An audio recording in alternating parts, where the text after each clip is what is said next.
the term branding, people use it interchangeably with logo design, identity design, or even sometimes typography. And maybe we need to set the record straight. I know you're the best person to tell us, what is branding, Marty? Yeah. So let's start with what branding isn't. Okay. It's because it's not a lot of things people say it is. It's not a logo. Okay. A logo is a very useful tool for a business, but it's not the brand. It's a symbol for the brand. A brand is not a product. So when people talk about this brand, buying this brand or that brand, they're really talking about buying one product or another product. The brand is not that. People say the brand is a promise the company makes to customers, and there's some truth in that. Yep. I mean, it does end up acting as a promise, but that's not what it is either. Advertising people like to say, well, it's the sum of all the impressions that a company makes on an audience. Yeah. Well, you know, if you're trying to sell a lot of impressions, I can see where that might be useful to you. But from a business's point of view, why do they want that? Right. So, and how does that help Self-serving definition creative there. people understand what they're doing? Right. So, none of those things are really what branding is. A brand is a result. It's a customer's gut feeling about a product, a service, or a company. It ends up in their heads, in their hearts. They take whatever raw materials you throw at them and they make something out of it. But they're making it, they're creating it.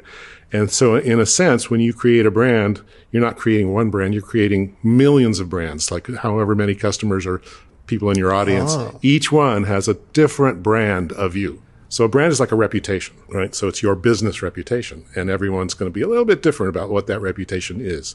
And that's okay as long as you've got it corralled mostly where you want it and that it's beneficial to the company. So we tend to look at companies and designers tend to look at branding as, from our point of view, like this is something we're doing. We're telling a story. We're making a claim. We're making a pitch. And that's what we do, but that's not what a brand is. A brand is the result of that. And if you don't start there, you don't know what you're doing. You actually don't know what you think you know what you're doing, but you don't. So from a designer's point of view, I mean, I always tended to be this way. It's like, it was my gut feeling, right, about whether this is going to work or not. And then I would sell it as hard as I could to get the client to sign off on it. From the client's point of view, they're going, well, it's a checklist. I got the logo, I got the tagline, I got the ad campaign, click, check, and they think they're done. Right. None of that's right. What's right is what happens in people's heads.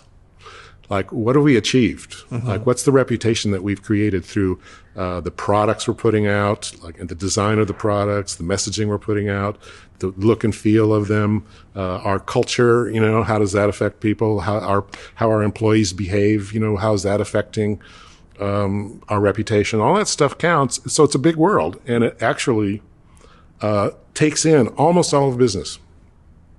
Not so much finance, but finance is involved too, because finance has to greenlight all these things.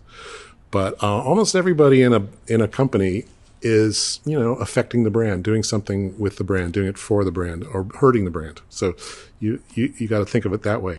Whew. I didn't want to say one word because that was perfect. This is unscripted. Marty's just talking from decades of experience and writing and articulating this. It's very clear to me.